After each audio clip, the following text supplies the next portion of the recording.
I'm Shane Farmer, this is Dark Horse Rowing, and today we're talking about your grip on the handle.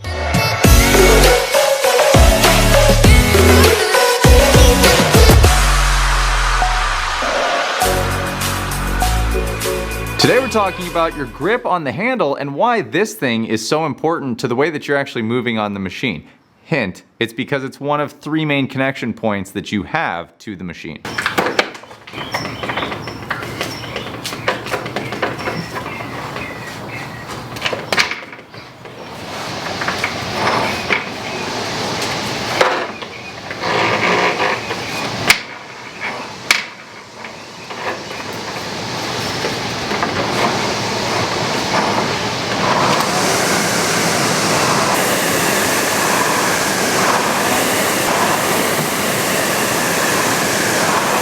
Where do the complications arise with this guy?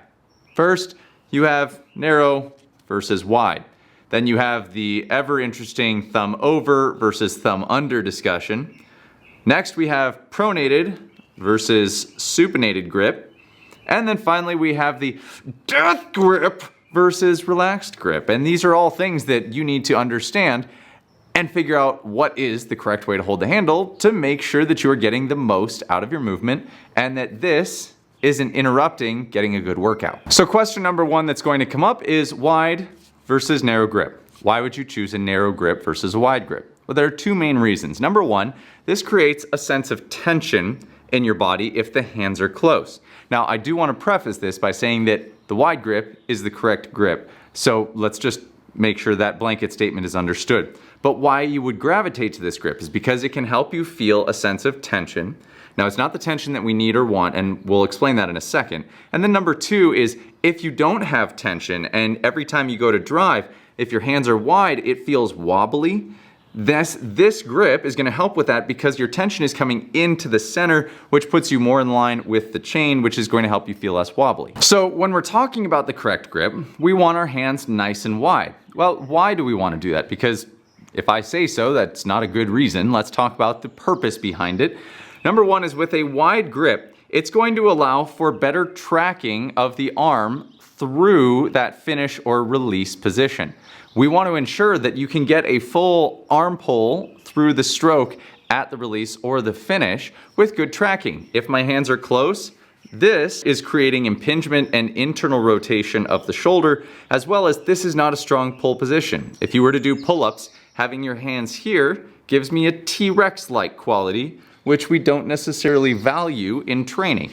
Instead, if I can get my arms wide, it allows me to engage my lats, drop my shoulders down, reach the shoulder, and then as the handle draws through, elbows track through naturally, I create a great squeeze, and this creates much better engagement of my shoulders and back as opposed to if I'm pinched and T-Rexing myself through the stroke. So, answer to question number one, wide versus narrow, we're gonna choose wide.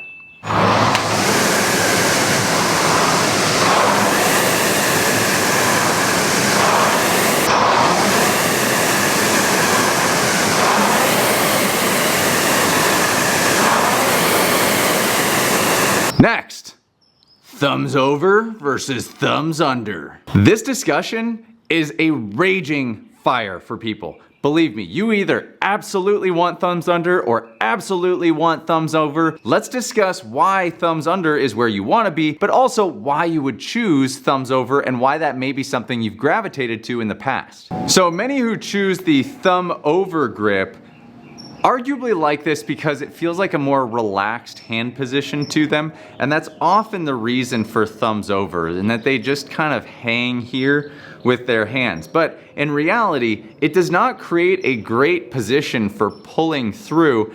And the other issue that we have with a thumb over is that if your knuckles or if your fingers were to slip or get tired at any point during a workout, if your thumb is over, we call this in lifting, if you were to use this grip for bench press, this is called a suicide grip for obvious reasons. If I'm bench pressing and that bar falls, I have no way of catching it. It's just gonna fall straight out of my arms.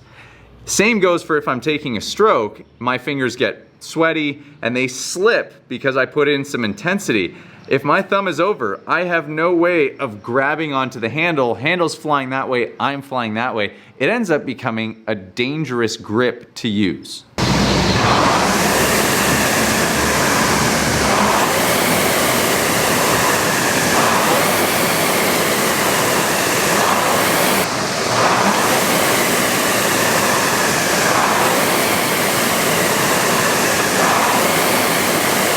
So the grip that we want to use is thumbs under. So that's established now, hands wide and thumbs under. Now, this doesn't have to be any harder than thumbs over, and yet you'll be amazed at how hard, if this is what you've been rowing with, thumbs over, how hard it can be to rotate that thumb under, and yet you can fix all parts of your stroke. And yet sometimes that thumb just wants to creep up. So I would encourage you to just continuously bring your mind back to, all right, thumbs around, and if you notice that thumb sneak over, just give yourself a gentle reminder to place that thumb back under the handle. Pronated versus supinated grip, otherwise known as overhand versus underhand. So the discussion here is between which is going to drive more value for your body overall and the mechanics of the stroke, pronated or supinated grip. So really, for more back muscles and stabilizers, meaning the little muscles that are supportive of my joints and keeping them healthy and making sure that my whole body works together and has good flow, we want to be using a pronated grip. Why is that? Well, with a pronated grip, it allows me to externally rotate down and draw completely elbows through the body. And that ends up with a lot of major muscle recruitment in my back. Think rhomboids and lats, the big muscle activators that don't get a whole lot of work in our everyday life. We spend most of our days driving in an internally rotated position with shoulders forward. This is where we write, this is where we type, we eat, we drive. All the things we do in our day-to-day life tend to end up here. The more that we can do to drive the shoulders back and strengthen those shoulders and the back so that we are supportive in this tall position, the better, and the happier body is going to be in the long run, as well as, because we have major muscle activation, we're going to get more strength through the stroke because this is a stronger pull as opposed to supinated or underhand grip.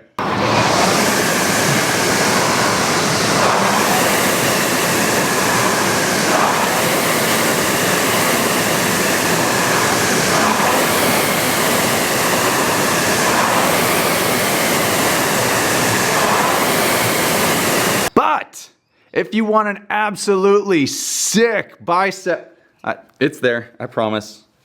If you want a sick bicep pump, then go ahead and use supinated grip. But don't expect a whole lot more out of the stroke other than just targeting your biceps pretty well. You know, I've never actually thought about it, but I suppose if you put the damper up to 10 and just like curled your way into oblivion, you could actually hit the biceps pretty well.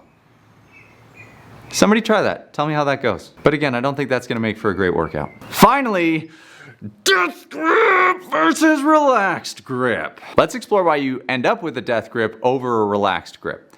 The death grip very commonly happens because you are dependent upon the arms or leading with the shoulders to create tension of the stroke. And therefore, by gripping and squeezing hard on the handle, you engage all of the muscles in your arms, and that's your brace system, okay? But as the saying goes, when the arm bends, the power ends. So if you've been following along with our videos, you understand that as soon as that elbow breaks, our legs and our hips are no longer applying as much force to the handle because this broken joint becomes an energy leak. All of a sudden, if my musculature has to support this joint in a broken position, that means that any of the work that's happening below the chain has a potential leak here. And so I end up, if I'm squeezing it, odds are that my elbows are breaking and I'm holding here, which means that my legs and hips aren't relaying the power that I need to the stroke. And that's the most common reason for a death grip. What we want to be thinking about is a relaxed grip. Now, I don't mean that it needs to sit like totally out in the fingertips, right? I want you to think about closing the circuit between your thumb and your forefinger. Just touch the two tips of those fingers together, and that's your grip position. So it will end up creating, there should be room for me to slide a finger in between there, right? I'm not death gripping, it's not in my palm. it's out in my knuckles. And I'm closing that grip here so that I'm not over relaxed on the handle. I just have a nice loose grip. Now that loose grip allows me, or almost requires, that I have a stacked joint, meaning a long elbow, because a stacked joint is a strong joint. If I asked you to, I don't know, hold weight overhead for a prolonged period of time, you would want to stack that joint, meaning extend through your elbows. If you tried to hold it with a bent elbow, you would find that it's going to be very challenging for you to hold that position for a long period of time. So when we are in that position, when we are about to take a stroke, you want to ensure that you have that relaxed grip, that the elbows are long and relaxed, and that you are hanging off of that joint instead of bracing and depending on that joint.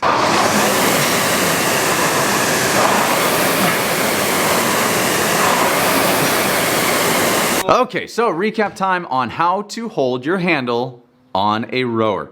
Number 1, wide grip. Number 2, thumbs underneath. Number 3, relaxed grip, sitting out in the fingers.